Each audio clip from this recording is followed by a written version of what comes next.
በኢትዮጵያ በአመት 14000 በቀን ደግሞ 38 እናቶች ከእርግዝና ጋር በተያያዘ በሚከሰቱ የጤና ችግሮች ህይወታቸውን እንደሚያጡ የጤና መረጃ ያመለክታል። የእናቶችን ሞት ለመቀነስና ችግሩን ለመቅረፍ የተለያዩ ስራዎች ተዘርግተው እየተሰሩ ነው። በኢትዮጵያ በተሰራው ስራ በ1990ዎቹ ከ100,000 ከሚወለዱ ህጻናት መካከል 1250 ህጻናት ይሞቱ ከነበረው የእናቶች ምጣኔ በአሁኑ ወቅት ወደ 267 መቀነስ እንደተቻለ ይገለጻል። የጤና አገልግሎትን ከማስፋፋት ጎን ለጎን በጤና ኤክስቴንሽን አማካኝነት ስለ ጤናቸው ሙሉ መረጃ እንዲያገኙ የተሰራው ስራ ውጤታማ መሆኑን መረጃዎች ያሳያሉ። ከ2 ዓመት በፊት የወጡ መረጃዎች እንደሚያሳዩት እንደ አውሮፓውያን አቆጣጠር ከ1987 ወዲህ በእርግዝናና በወሊድ ወቅት የሚሞቱ እናቶች 43% መቀነስ ተችሏል። ሰላም ጤና ይስጥልን የተወደዳችሁ ተመልካቾቻችን፣ በዛሬው የጤና ዝግጅታችን የቅድመ ወሊድ ክትትል ምን መምሰል አለበት በሚለው ላይ በገብረ ጻድቅ ሻው አጠቃላይ ሆስፒታል በመገኘት ከአንድ ዶክተር ጋር ቆይታ አድርገናል። እንድትከታተሉን የአክብሮት ግብዣችን ነው። አብራችሁን ቆዩ።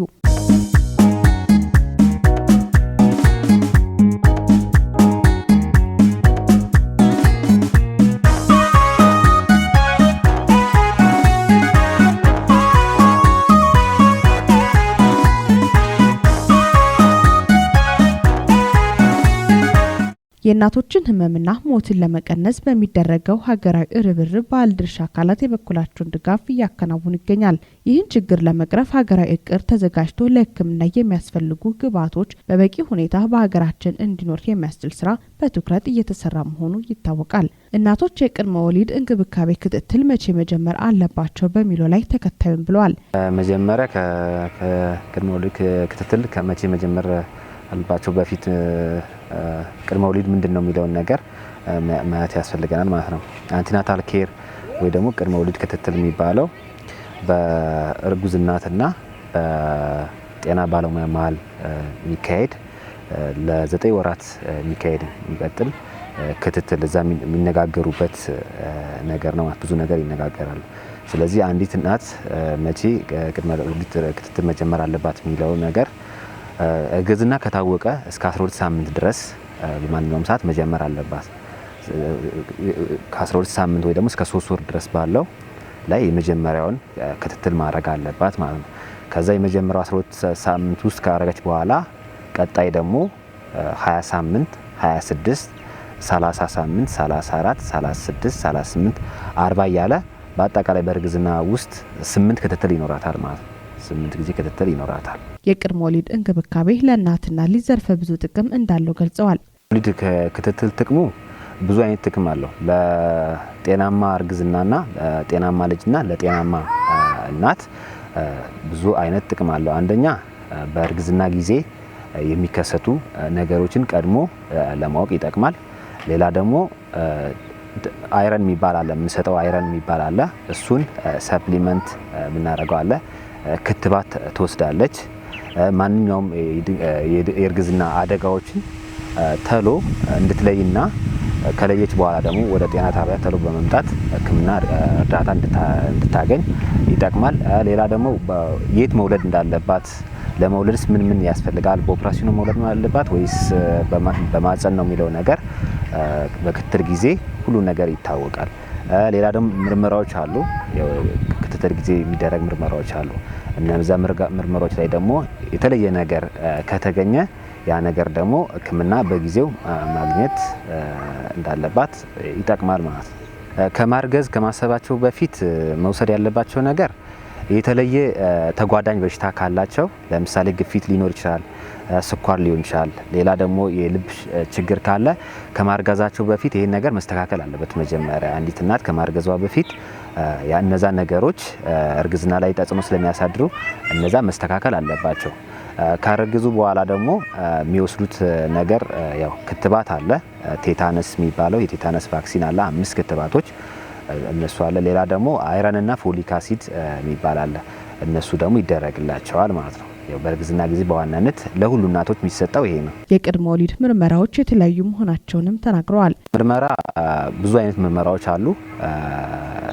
ለሁሉ እናቶች አንዲት እናት መጀመሪያ ለክትል ስትጀምር የሚደረጉ ነገሮች አንደኛ ሲቢሲ የሚባለው ብለድ ቴስት፣ እሱ ሄሞግሎቢን መጠኗ ምን ያክል ነው የሚለው ነገር እሱ መታወቅ አለበት። ሌላ ደግሞ የደም አይነቷ ሾተ ላይ የሚባለውን ለመከላከል የሷ ኔጌቲቭ ከሆነ የባልየው ደግሞ ፖዚቲቭ ከሆነ ሾተ ላይ የመከሰት ቻንስ ስላለው እሱን ለመከላከል እሱ መታወቅ አለበት።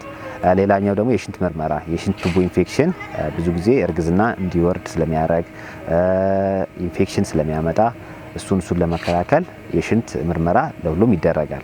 ሌላ ደግሞ የሽንት ምርመራ ጥቅሙ ምንድነው? የመጀመሪያ ላይ እርግዝናውን ኮንፊርም የሚደረግበት በሽንት ምርመራ ነው። ቀጥሎ ደግሞ ቢዲአር የአባላዘር በሽታ አለ።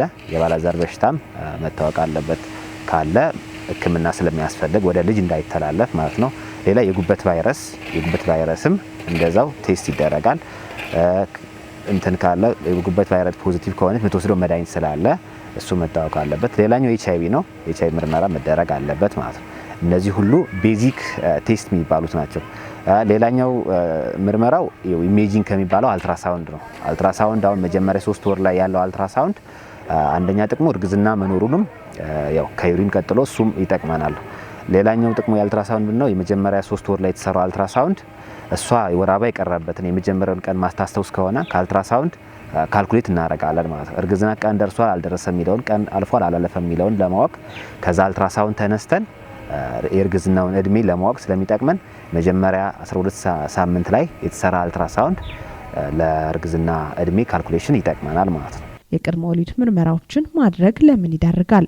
ቅድመ ወሊድ ምርመራዎች የሚደረጉበት ወደ ልጅ እንዳይተላለፍ ነው። በዋናነት ወደ ልጅ እንዳይተላለፍ አሁን የአባላዘር በሽታ ወደ ልጅ ይተላለፋል። ኮንጀኒታል ሲፊሊስ የሚባለው ነገር ለመከላከል ምርመራ ካረግነ በኋላ የሚወሰድ መድኃኒት አለ። እናትየዋ ትሪት የምትደረግ 3 ጊዜ በየሳምንት የምትወስደው ቤንዛታይን ፔንሲሊን የሚባል አለ። እሱን ከወሰደች ወደ ልጅ እንዳይተላለፍ ያደርጋል። ሌላኛው የጉበት ቫይረስም ነው። የጉበት ቫይረስም ወደ ልጅ ስለሚተላለፍ ከተወለደ በኋላም ህፃን የሚወስደው ክትባትና ኢሚኖግሎቢን የሚባል አለ። እሱም ስለሚቀጥል እሱም ያስፈልጋል። የሽንት ምርመራ የምናደርገው የሽንት ቱቦ ኢንፌክሽን ብዙ ጊዜ ውርጃን ያስከትላል። ሌላ ደግሞ እናትየዋን ለሞት አደጋ ሊያጋልጥ ስለሚችል እሱም ይጠቅማል። አሁን ሲቢሲም ሄሞግሎቢን አኒሚያ ከሆነ አሁን ብዙ ጊዜ እርግዝና ብዙ አይነት አይረን ያስፈልጋል። አንደኛ ለጽንስ እድገት ያስፈልጋል። ሌላኛው ደግሞ በማንኛውም ሰዓት በእርግዝና ጊዜ ለሚያጋጥማት ደም መፋሰስ እሱን የሚተካልን ነው። ሌላኛው ለእንግዲህ የልጅ የሚጠቀመው አይረን ስለሆነ ህፃኑም ኪሎ እንዲጨምር አይረን ስለሚያስፈልግ ለሱ ስለሚያስፈልግ የአኒሚክ ከሆነች ወይ ደግሞ ደም ማነስ ካላት የሚሰጠው ቴራፓቲክ አይረን ይባላል። እሱን እንሰጣታለን። ካልሆነ ግን ለማንኛውም እናት ደም ማነስም ባይኖራት አይረን ሳፕሊመንት ይደረጋል። ሳፕሊመንታሪ አይረን የሚባለው 30 እስከ 60 ሚሊ ግራም አይረን ለሁሉ እናቶች እንሰጣቻለን ማለት ነው። ግን ደም ማነስ ካላት ግን ቴራፓቲክ የሚባለው በቀን 3 ጊዜ ሊሆን ይችላል፣ በቀን 3 ጊዜ 2 ጊዜም ሊሆን ይችላል። እሱ የሚሰጠው አይረን አለ ማለት ነው።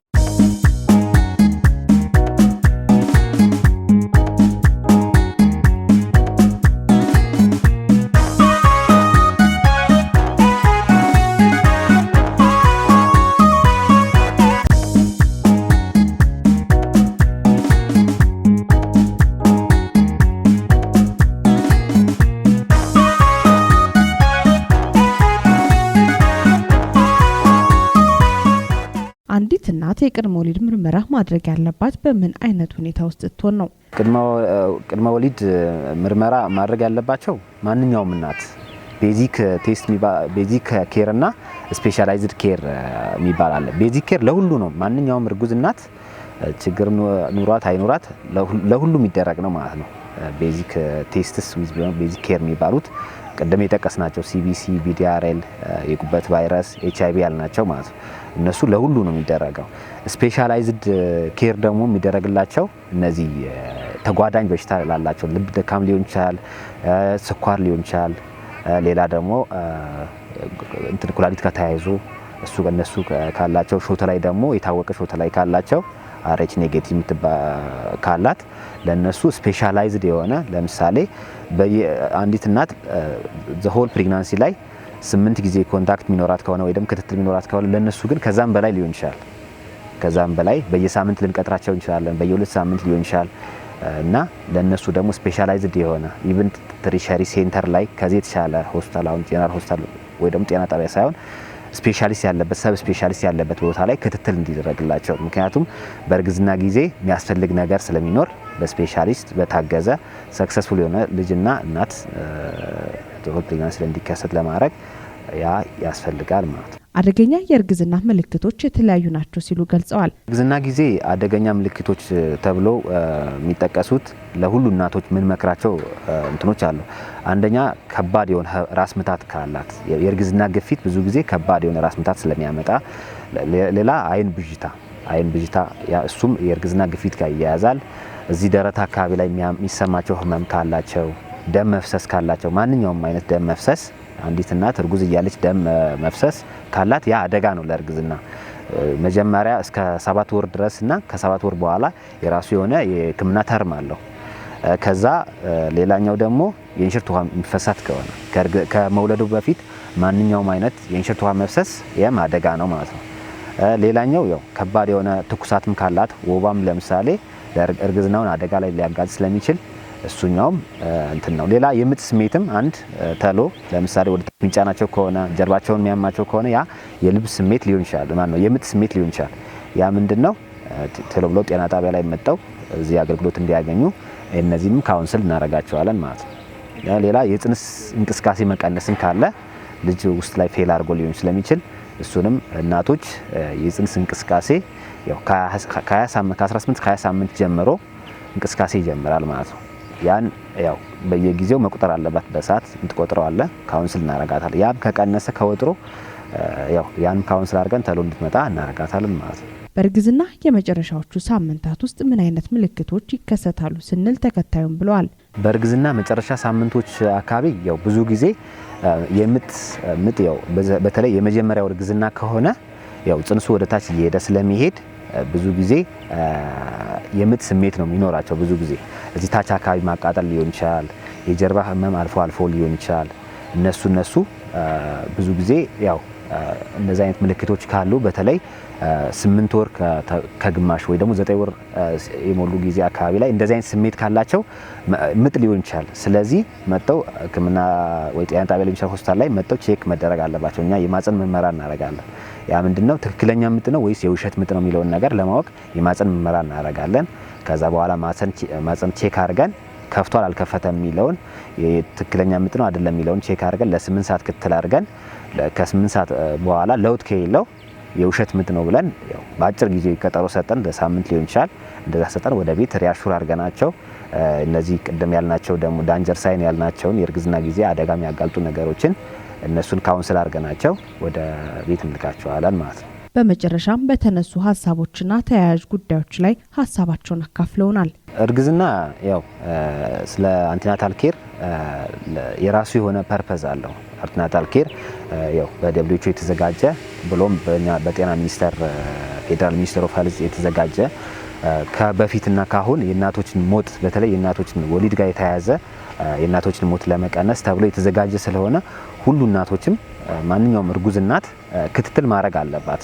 በፊት አሁን ገጠር ላይ ብዙ እናቶች በዚህ በእርግዝናና ወሊድ ጋር ተያይዞ ብዙዎች ነበር የሚሞቱት። አሁን ግን በጣም በብዙ ቁጥር ቀንሷል ማለት ነው። ይሄ ምንድነው የእርግዝና ክትትል ያደረገች እናትና ክትትል ያደረገች እናት ስናይ በጣም ብዙ ነው። አንደኛ እርግዝና ክትትል ስታረግ የታወቀ ነገር ይኖራታል። ያ ደግሞ ሕክምና ሐኪም ጋር የሚደረግ ነገር ይኖራል ማለት የት መውለድ እንዳለባት በምን መልክ መውለድ እንዳለባት ያ ነገር ምንድነው የክትትል ጊዜ ነው የሚወሰነው ማለት ነው። ለምሳሌ አንዲት እናት ሁለት ኦፕራሲዮን ካላት ቀጣይ ላይ መውለድ የምትችለው በኦፕራሲዮን ነው ማለት ነው። ያ ምንድነው እንትን ላይ ኦልሬዲ ትፈርማለች በእንትን እንደምትወልድ። አንድ ኦፕራሲዮን ካላትም ያው በሷ ፍላጎት ላይ ተንጠራሰን ወይ በምጥ መሞከር ትችላለች ወይ ደግሞ በማጸር ቀጥታ በኦፕራሲዮን መደረግ ትችላለች። ያ ግን እኛ ምን ወስነው ነገር አለ፣ ምን መክራት ነገር አለ። በዚህ ብትወጂ ከዚህ አንግል ትጠቀሚያለሽ። ከዚህ ደግሞ ቀጣይ ኦፕራሲዮን ከሆነሽ ግን ቀጣይም ትወልጂው በኦፕራሲዮን ነው። ጥቅሙና ጉዳቱን እነግራታለን። ውሳኔው እሷ ነው የሚሆነው ማለት ነው። ይሄ ሁሉ በእርግዝና ጊዜ ክትትል ላይ ነው የሚወሰነው። ሌላ ቅድም እንዳልናቸው አሁን የአባላዘር በሽታ፣ የጉበት ቫይረስ፣ HIV ወደ ልጅ እንዳይተላለፍ እሱ ሁሉ በእርግዝና ክትትል ጊዜ ነው ሕክምና የሚደረግላት እና በአጠቃላይ አንቲናታል ኬር ወይ ደግሞ ቅድመ ወሊድ ክትትል ጤናማ ልጅና ጤናማ እናት ለማድረግ የሚጠቅም ወሳኝ የሆነ ጋይድላይን ወይ ደግሞ መርህ ነው ማለት ነው።